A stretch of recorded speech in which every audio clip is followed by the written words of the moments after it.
وَإِنَّ يُونُسَ لَمِنَ الْمُرْسَلِينَ، اور یونس بھی اسی طرح اللہ کے رسولوں میں سے تھے. اِذْ أَبَقَ إِلَى الْفُلْكِ الْمَشْحُونِ، جبکہ وہ بھاگ کر پہنچا اس کشتی میں کہ جو پہلے ہی سے لدی ہوئی تھی. اس کو چونکہ اپنی قوم کو چھوڑ کر غصے میں بھرے ہوئے، ذَهَبَ مُغَاضِبًا، یہ ہم پڑھ چکے ہیں، یعنی اپنے قوم کے انکار اور کفر کی وجہ سے اتنا انہیں طیش آیا، اتنا غصہ ہوا، غضبناک ہو کر بس یہ غلطی ہوئی کہ انہیں انتظار کرنا چاہیے تھا کہ اللہ تعالیٰ کی طرف سے انہیں ایکسپریس پرمیشن ملے، واضح کہ اب ہاں تم اپنی قوم کو چھوڑ کر چلے جاؤ. اس کے بغیر رسول اپنی جگہ نہیں چھوڑ سکتا. لیکن یہ کہ وہ اس وقت جو ان کے اندر حمیت حق تھی وہ اتنے جوش میں آئی کہ بس ایک بات کا سہو ہو گیا، خطا ہو گئی. اب وہ گئے ہیں چھوڑ کر، تو پھر وہ غالباً وہی دجلہ اور فرات میں سے کسی دریا کے اندر کوئی کشتی ہوگی، اس میں یہ سوار ہو گئے. فَسَاهَمَ فَكَانَ مِنَ الْمُدْحَضِينَ، تو اس کشتی کا کوئی ڈولنے لگی، کوئی معلوم ہوا کہ ڈوب جائے گی، تو انہوں نے یہ کہا ان کے اپنے رواج کے مطابق، یا تو یہ کہ وزن کم کرنے کے اعتبار سے سوچا ہوگا کہ ایک آدمی کو تو یہاں سے اترنا ہوگا ورنہ پوری کشتی ڈوب جائے گی. روایات میں یہ بھی آتا ہے کہ انہوں نے سمجھا کہ کوئی غلام بھاگا ہوا آیا ہے اور اس کی وجہ سے ہماری یہ کشتی جو ہے یہ اب یہ ڈوبنے کے قریب آ گئی ہے. تو پھر اس قرآن اندازی کی کہ کون ہے وہ، اور قرآن اندازی میں نام حضرت یونس کا نکلا، تو انہوں نے اٹھا کے انہیں اور وہ دریا میں پھینک دیا. فساہما، انہوں نے قرآ ڈالا، فکان من المدحضین، تو وہی ہوا جسے دھکیل دیا گیا دریا کے اندر. فالتقمہ الحوت، تو اسے نگل لیا مچھلی نے، کوئی ویل ہوگی بڑی مچھلی، اور آج کل تو آپ کو معلوم ہے جس سائز کی ہوتی ہیں. وہو ملیم، اور وہ ملامت زدہ تھے اللہ کی طرف سے. اب ظاہر بات ہے کہ جو بھی خطا ہو جاتی ہے اور جتنی بڑی شخصیت ہوتی ہے اس کے بارے میں ان کی چھوٹی سی خطا کے اوپر بھی اللہ کا جو اظہار ہوتا ہے ناراضگی کا، وہ بہت سخت ہوتا ہے. جن کے رتبے ہیں سوا، ان کی سوا مشکل ہے ان کے مقامات کے اعتبار سے. فلولا انہ کان من المسبحین، تو اگر نہ ہوتے وہ تسبیح کرنے والوں میں سے، لا الہ الا انت سبحانک انی کنت من الظالمین، وہ ہم پڑھ چکے ہیں آیت کریمہ. اس کا انہوں نے اس کشتی، اس مچھلی کا معاملہ اللہ نے ایسا خاص بھی رکھا ہوگا کہ کوئی اور ان کو جو ہے وہ ابھی ان کی موت وہاں واقع نہیں ہوئی، اس کے اندر گھٹن کی وجہ سے. اللہ کے اختیار میں سب کچھ ہے، اور وہ وہاں زندہ بھی رہے اور تسبیح کرتے رہے. فلبث فی بطنہ الی یوم یبعثون، للبث، تو وہ رہتا، اگر وہ نہ ہوتا مسبحین میں سے، تسبیح نہ کرتا، یہ آیہ کریمہ کا ورد وہاں نہ انہوں نے کیا ہوتا، تو یہ کہ وہ پھر رہتا اسی کشتی، اسی مچھلی کے پیٹ میں، یوم یبعثون، قیامت تک، وہیں سے ان کا بعث بعد الموت ہوتا. فنبذناہ بالعراء، لیکن یہ کہ انہوں نے چونکہ اللہ سے اپنی معافی چاہی اور استغفار کیا، لا الہ الا انت سبحانک انی کنت من الظالمین، تو اللہ تعالیٰ نے ان کو اس نے مچھلی کو حکم دیا، اور مچھلی نے اسے بالعراء، ایک چٹیل میدان میں کہیں اگل دیا، اور جا کر وہ ایک ساحل کے پر کسی پر چٹیل میدان کے اوپر وہ ڈال دیے گئے. وہو سقیم، حالت ان کی خستہ تھی. مچھلی کے پیٹ میں رہے ہیں تو کوئی ڈائجسٹیو جوسز وغیرہ نے آخر کھال وال کو جو کچھ کیا ہوگا، بہت خستہ حالت کے اندر وہ مچھلی نے اگل دیا. اب وہ چٹیل میدان پر پڑے ہیں. اب یہ جو ہے فَأَنبَتْنَا عَلَيْهِ شَجَرَةً مِّن يَقْطِينٍ، تو ہم نے اس پر ایک یقطین کا درخت اگا دیا. اس کی مجھے اس سے پہلے کئی تفاسیر میں تو نہیں ملی ہے بات، لیکن ہمارے ہاں ایک صاحب یہی کراچی میں، ان کا انتقال ہوا چند سال پہلے، احمد الدین مارہروی، یہ محکمہ تعلیم سے متعلق تھے، اللہ تعالیٰ ان پر اپنی رحمت نازل فرمائے. تو وہ محکمہ تعلیم میں کبھی رہے ہیں مکران کے علاقے میں. ان کا وہاں ایک بیل ہوتی ہے، اگین کہتے ہیں، اگین، یہ یعنی بلوچوں کے ہاں اور مکرانیوں کے ہاں اس کا نام اگین ہے. اور وہ بیل ایسی ہے کہ جس کے پتے بڑے بڑے ہوتے ہیں اور وہ زمین میں پھیلتی جاتی ہے، اور اس کے اندر کچھ ایسا انسیکٹیسائیڈ ہے، کوئی ایسی چیز ہے، ریپیلنٹ ہے، کہ کوئی جو ہے حشرات الارض اس کے قریب نہیں آتے. تو اللہ تعالیٰ نے وہ اگین کا درخت جو ہے، یقطین جو ہے، اب وہ قاف گاف بنتا ہے، وہ تو آپ کو معلوم ہے پورے سعودی عرب میں بھی قاف جو ہے قم کو وہ گم ہی کہتے ہیں، تو یقطین سے یقین سے اگین وہ بن گیا ہوگا. تو وہ اب بھی موجود ہے، وہ پودا وہ ایک بیل کی طرح پھیلتا ہے، اور اس کا جو ایک جو ہے جیسے ہمارے یہاں گھیا ہوتا ہے، گول گھیا، اس قسم کا اس کا پھل ہوتا ہے، بہت میٹھا، وہ اس میں لگتا ہے. تو اللہ تعالیٰ نے ان کے لیے گویا کہ انتظام کر دیا کہ یہ یہاں پڑے ہیں تو ان کے زخم وغیرہ ٹھیک ہوں، کھال صحیح ہو، لہٰذا ان کے اوپر کوئی جو ہے حشرات الارض ان کے اوپر حملہ آور نہ ہو جائیں، کوئی بیکٹیریا نہ آ جائیں. تو وہ چیز ریپیلنٹ جو ہے وہ اس کے اندر موجود تھی اگین کے اندر. وَأَنبَتْنَا عَلَيْهِ شَجَرَةً مِّن يَقْطِينٍ، ہم نے یقطین کی ایک بیل اس کے اوپر اگا دی. اب اس کا سایہ بھی ہو گیا، دھوپ سے بھی بچت ہو گئی، اور وہاں پڑے پڑے ہی وہ جو پھل جو ہوگا اس کا کہ جو اس میں مٹھاس بھی تھی اور غذا بھی دے رہی ہے، تو وہاں سے ان کو وہ پھل بھی اللہ نے دے دیا۔ وَأَرْسَلْنَاهُ إِلَىٰ مِائَةِ أَلْفٍ أَوْ يَزِيدُونَ، پھر ہم نے انہیں ٹھیک کر کے یعنی صحت یاب کر کے پھر ہم نے انہیں بھیج دیا 1,00,000 انسانوں کی طرف۔ آیا یہ اپنی ہی قوم کی طرف واپس آئے ہیں یا کسی اور قوم کی طرف بھیجے گئے، یہ یقین کے ساتھ معلوم نہیں ہے، لیکن یہ کہ پھر انہیں، اور غالباً یہی ہے اغلب کہ اپنی ہی قوم کے پاس واپس آ گئے، جن کا کہ عذاب ٹل گیا تھا۔ حالانکہ عذاب کے آثار شروع ہو چکے تھے، لیکن سورہ یونس میں ہم پڑھ چکے ہیں ایک ہی یہ واقعہ ہوا ہے تاریخ میں کہ عذاب کے آثار شروع ہونے کے بعد کوئی قوم توبہ کرے اور اس کی توبہ قبول ہو جائے، اور یہ کہ عذاب الہی ٹل جائے۔ فَأَرْسَلْنَاهُ إِلَىٰ مِائَةِ أَلْفٍ أَوْ يَزِيدُونَ، تو ہم نے 1,00,000 کے آدمی یا ان سے بھی کچھ زیادہ کی طرف انہیں بھیجا۔ فَآمَنُوا فَمَتَّعْنَاهُمْ إِلَىٰ حِينٍ، تو وہ ایمان لے آئے اور ہم نے پھر انہیں دنیا کا سامان متاع دنیاوی عطا کیا ایک خاص وقت تک کے لیے، یعنی یہ فریش لیز آف ایگزسٹنس، ایک نئی ان کو مہلت دے دی بقا کی۔ فاستفتہم لربک البنات ولہم البنون، اب یہاں پر وہ جو مشرک تھے مکے کے، ان کے جو عقائد تھے اب ان سے بحث ہو رہی ہے۔ تو اے نبی ذرا ان سے پوچھئے کیا تیرے رب کے لیے تو بیٹیاں ہیں اور ان کے لیے بیٹے ہیں؟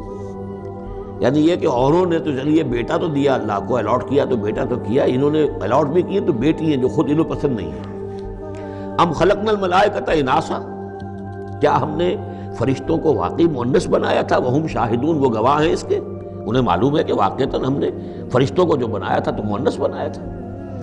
الا انہم من افکہم لیقولون، نہیں آگاہ ہو جاؤ، یہ ان کے اپنے بنائے ہوئے جھوٹ موٹ کے عقائد ہیں، اور وہ کہتے ہیں ولد اللہ، اللہ کی اولاد ہوئی، وانہم لکاذبون، یقیناً وہ جھوٹے ہیں۔ اصطفى البنات علی البنین، کیا اللہ تعالیٰ نے بیٹوں کو چھوڑ کر بیٹیاں پسند فرما لی؟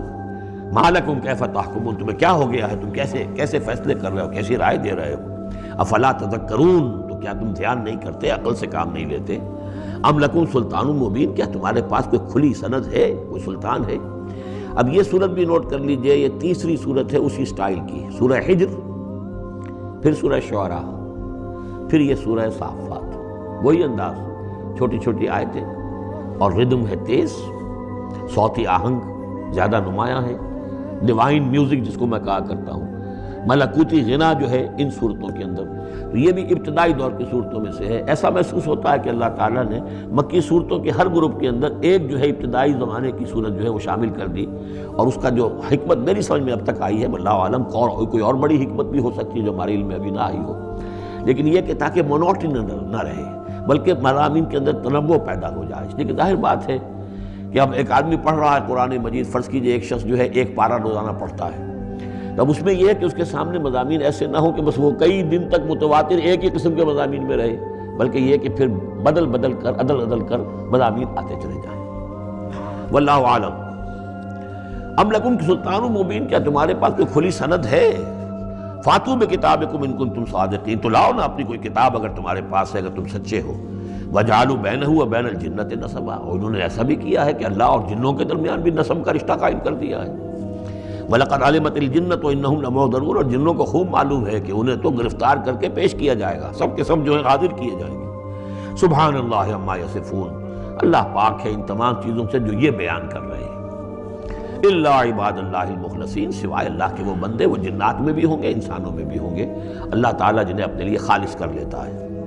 فَإِنَّكُمْ وَمَا تَعْبُدُونَ، تو تم اور وہ کہ جن کو تم پوجتے ہو، وَمَا أَنْتُمْ عَلَيْهِ بِفَاتِنِينَ، اور کسی کو اس کے ہاتھ سے بہکا کر نہیں لے سکتے، الا من هو صال الجحیم، سوائے اس کے کہ جو خود گرنے والا ہے جہنم کے اندر۔ وما منا الا له مقام معلوم، اب یہ جو ہے یہاں پر جو اس صورت کے شروع کا معاملہ تھا اس کے ساتھ اب جڑ کر یہ بات آ رہی، والصافات صفا فالزاجرات زجرا فالتالیات ذکرا، وہ فرشتے جو صفیں باندھ کر حاضر رہتے ہیں اللہ کے حضور میں، پھر جس کو حکم ہوتا ہے عذاب الہی کہیں بھیجنے کا تو وہ ڈانٹتا ہے، اور اس کی چنگھاڑ جو ہے اسی سے وہ پھر قومیں اور بستیاں ہلاک ہوتی ہیں۔ فالتالیات ذکراً، جن کو حکم ہوتا ہے وہ اللہ کے ذکر کی تلاوت کرتے ہوئے اللہ کے نبیوں تک اس کو پہنچاتے ہیں پیغامات کو۔ اب وہاں ان کی طرف سے وما منا الا له مقام معلوم، ہم میں سے کوئی نہیں ہے، یہ فرشتوں کی طرف سے کہا جا رہا ہے، مگر یہ کہ اس کا ایک ٹھکانہ مقرر ہے۔ دربار میں کوئی 5000 ہے، کوئی 10,000 ہے، کوئی 30,000 ہے، ایسے ہر ایک کا ایک مقام معلوم ہے، مرتبہ مقام معین ہے۔ ملائکہ مقربین ہے، ملائکہ اعلیٰ ہے، ملائکہ تو دنیا ہے، ملائکہ اسفل ہے، یہ سب کے سب ہے۔ وما منا الا لہ مقام معلوم وانا لنحن الصافون، اور ہم تو سب کے سب صفیں باندھے ہوئے مستعد کھڑے ہوتے ہیں، وَإِنَّا لَنَحْنُ الْمُسَبِّحُونَ، اور یقیناً ہم تو سب کے سب تسبیح کرنے والے ہیں پروردگار کی۔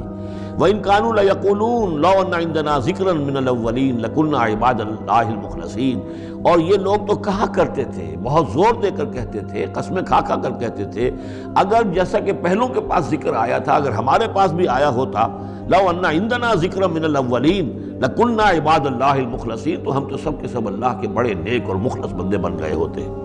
فَكَفَرُوا بِهِ فَسَوْفَ يَعْلَمُونَ، اب جب وہ ذکر آ گیا ہے تو اس سے کفر کر رہے ہیں، اس کا انکار کر رہے ہیں، تو ان قریب یہ جان لیں گے کہ اس کی کیا پاداش ان کو بھگتنی پڑے گی۔ وَلَقَدْ سَبَقَتْ كَلِمَتُنَا لِعِبَادِنَا الْمُرْسَلِينَ، یہ آیات بھی بہت اہم ہے فلسفہ قرآن کے اعتبار سے۔ رسولوں اور نبیوں میں ایک بنیادی فرق یہ ہے، نبی کے لیے لازم نہیں ہے کہ اللہ کی مدد آئے اور اسے غلبہ دیا جائے، نبی قتل بھی ہو سکتے ہیں، حضرت یحییٰ قتل ہو گئے، حضرت زکریا قتل ہو گئے، لیکن رسول کو قتل نہیں کیا جا سکتا، رسول مغلوب نہیں ہوگا۔ جیسے ہی محسوس ہوگا کہ اب قوم غالب آ رہی ہے، رسول مغلوب ہو رہا ہے، رسول اور اس کے ساتھیوں کو بچا لیا جائے گا اور پوری قوم کو غرق کر دیا جائے گا یا برباد کر دیا جائے گا۔ یہ اللہ کا قاعدہ اور قانون ہے رسولوں کے بارے میں۔ وَلَقَدْ سَبَقَتْ كَلِمَتُنَا لِعِبَادِنَا الْمُرْسَلِينَ، یہ بات تو ہماری پہلے سے طے شدہ ہے اپنے ان بندوں کے لیے کہ جن کو ہم رسول بنا کر بھیجتے ہیں، عبادنا المرسلین، انہم لہم المنصورون، یقیناً ان کی مدد کی جائے گی۔ اور میں یہ صیغہ جو ہے مستقبل کا بول رہا ہوں، اصل میں تو اب وہ بات ختم ہو چکی محمد الرسول اللہ صلی اللہ علیہ وسلم پر، لیکن ماضی میں یہ اللہ کا قاعدہ اور قانون رہا ہے رسالت کے بعد میں۔ وَإِنَّ جُنْدَنَا لَهُمُ الْغَالِبُونَ، اور یقیناً ہمارا لشکر جو ہے وہی غالب آ کر رہے گا۔ یعنی اللہ کا لشکر کون ہے؟ اللہ کا حزب اللہ کون سی ہے؟ اللہ کا رسول اور اس کے ساتھی اہل ایمان۔ محمد الرسول اللہ والذین معہ، یہ کون تھے؟ یہ حزب اللہ تھے، اپنے وقت کے حزب اللہ یہ ہے۔ اور عیسیٰ اور ان کے ساتھ ان کے حواری یہ کون تھے؟ یہ اس دور کی حزب اللہ ہے۔ فَتَوَلَّ عَنْهُمْ حَتَّىٰ حِينٍ، تو اے نبی ذرا آپ رخ پھیر لیجئے ان سے ایک وقت تک کے لیے، آپ زیادہ ان کی یہ استہزاء کریں، تمسخر کریں، آپ پرواہ نہ کریں، آپ اپنا رخ ہی پھیر لیجئے۔ وَأَبْصِرْهُمْ فَسَوْفَ يُبْصِرُونَ، تو آپ بھی ذرا ان کو دیکھتے رہیے، آپ اعراض کر کے ذرا پھر انتظار کیجئے، دیکھتے رہیے دور سے۔ فَسَوْفَ يُبْصِرُونَ، تو ان قریب یہ بھی دیکھ لیں گے۔ أَفَبِعَذَابِنَا يَسْتَعْجِلُونَ، تو کیا یہ ہمارے عذاب کی جلدی مچا رہے ہیں کہ لے آؤ محمد عذاب صلی اللہ علیہ وسلم۔